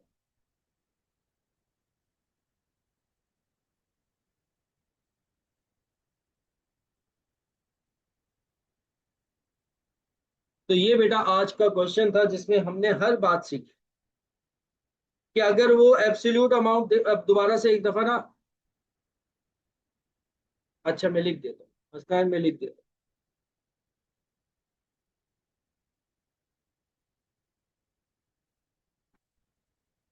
13 पॉइंट है। फाइनेंशियल चार्जेस आपके थे 30 मिलियन के, 3 मिलियन के। 8% आपने निकाला, 2,40,000 आ गया। ये आपको अचीव करना है। ठीक है, और आपकी जो फिक्स कॉस्ट थी वो थी 125,00,000,000। प्लस अब आपको ये अचीव करना है, divided by 500 unit, CM per unit.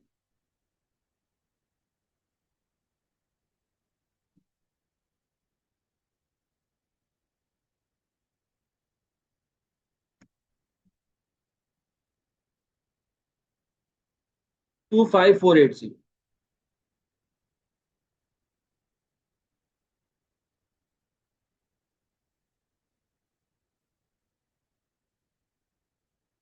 तो आज की क्लास में हमने ये पॉइंट्स देखे बेटा। आज की क्लास में अगर हम इसको समअप करें कि हमने क्या क्या चीजें सीखी हैं आज की क्लास में। आज की क्लास में हमने क्या क्या चीजें सीखी हैं। आज की क्लास में अगर नोट करें हम,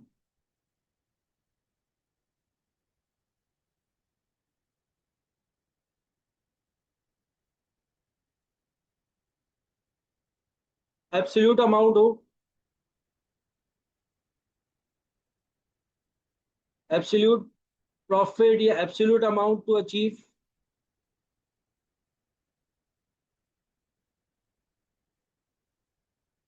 तो आपने क्या करना है, एड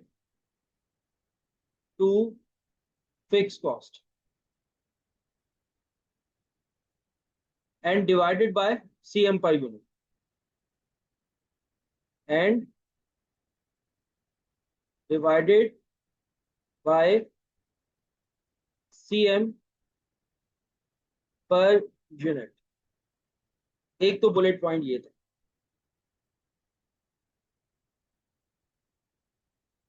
दूसरा बुलेट पॉइंट क्या था कि अगर सर रिलेटिव हो,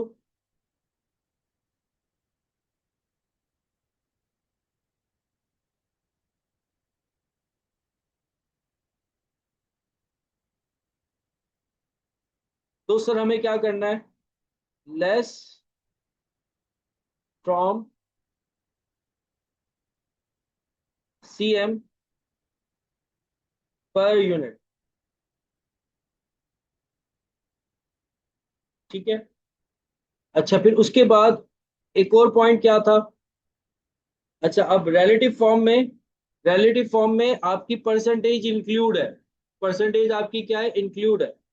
पर रिलेटिव फॉर्म में परसेंटेज इंक्लूड है, मतलब परसेंटेज भी हो तो फिर परसेंटेज से आप माइनस करो। और लास्ट पॉइंट क्या था, if after tax amount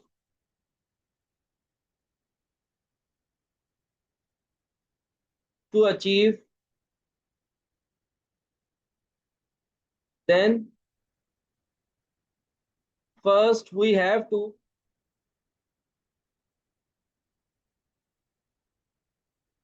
convert into before tax.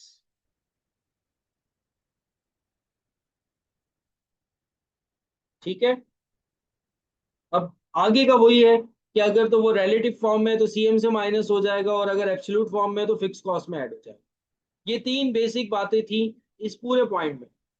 और आज हमने सीखा ही क्या है, टारगेट प्रॉफिट अचीव करना, कि टारगेट प्रॉफिट किस तरीके से अचीव किया जाए।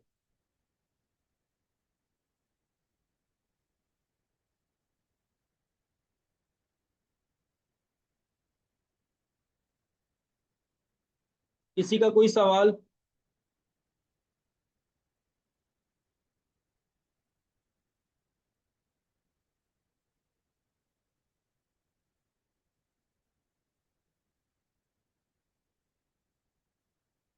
देखो यार, अगस्त अटेम्प्ट से पहले मैं आपको ये बात कहूंगा कि अगर किसी बच्चे को अगस्त की अटेम्प्ट देनी है तो यहाँ से ये टॉपिक चल रहे हैं, और वो जो 7:30 बजे वाली क्लास है वहां से बजट, हमारा बजटिंग है, उसके बाद हमने लिमिटिंग फैक्टर वगैरह ये सारी चीजें पढ़नी है। ठीक है, आप वहां से कवर कर सकते हैं। और फिर भी अगर रह जाता है तो ड्राइव में रिकॉर्डेड लेक्चर्स हैं जो मैंने जून में पढ़ाए हुए, मतलब ये सारे टॉपिक्स आपको मिल जाएंगे। ये मैंने पहले भी पढ़ाए हुए, तो ये सारे टॉपिक्स आपको ऑलरेडी रिकॉर्डेड। आज मेरे पास एक बच्ची का मैसेज आया था कि सर वो क्लास में जो है ना, वो थोड़ा सा हमारा जाया हो जाता है, कि मैं 2x पे लगाकर या 1.5x पे लगाकर आपकी वीडियोस देख लेती हूँ ना, तो मेरा टाइम जो है वो थोड़ा सा सेफ हो जाता है। तो चाहो तो आप रिकॉर्डेड पे भी जा सकते हो। ठीक है। तो अगस्त की अटेम्प्ट कोई बच्चा देना चाह रहा है तो वो इस तरीके से दे सकता है। लेकिन अगर कंसेप्चुअली उसको अपने आप को क्लियर करना है और प्रैक्टिस के साथ चीजों को लेकर चलना है, तो मैं उसको ये रेफर करूंगा, बेटा अक्टूबर की अटेम्प्ट दो तो ज्यादा बेहतर है।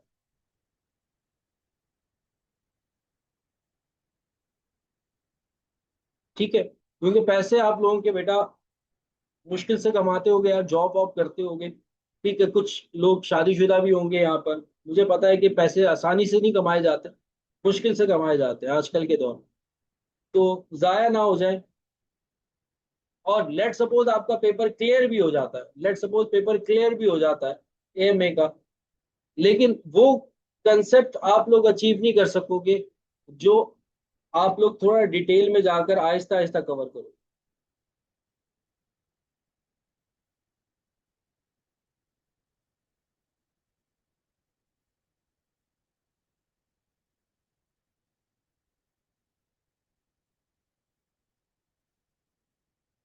बताएंगे आपको हम अपनी क्वालिफिकेशन भी। सबर कर लें आप, बताएंगे, वो दिन आएगा इंशाल्लाह।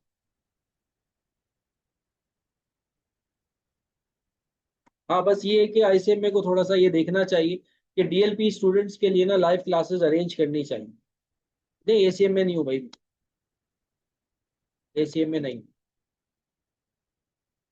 लाइव क्लासेस स्टूडेंट्स के लिए अरेंज करनी चाहिए, क्योंकि उनके लिए तो बड़ा, एक बहुत बड़ा ग्राउंड है पूरे पाकिस्तान से।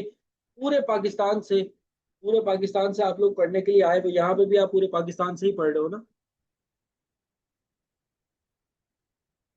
तो नंबर ऑफ स्टूडेंट्स अच्छे खासे होते हैं, वो जब आप फीस ले रहे हैं।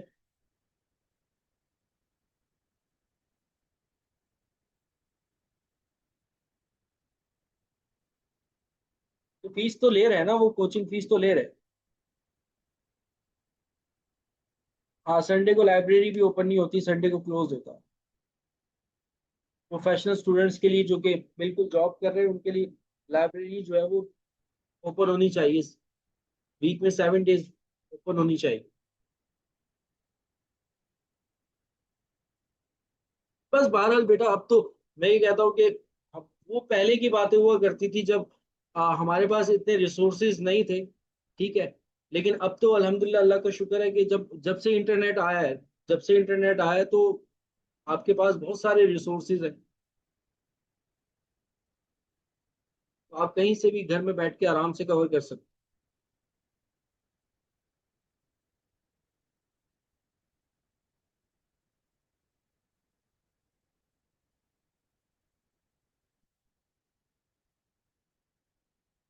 नहीं अल्हम्दुलिल्लाह, अल्लाह का शुक्र है, कंटिन्यूसली बैच मेरा अच्छा बन जाता है। लेकिन मैं पहले फोकस मेरा एएमए और एफएसीआर पे, सारे हैंडआउट्स मेरे मुकम्मल हो जाए तो फिर हम आगे की तरफ इंशाल्लाह ताला मूव करेंगे। फिलहाल जब तक आपकी अच्छी तैयारी ना हो तब तक आप चीज़ों को ना छेड़े तो अच्छी बात है।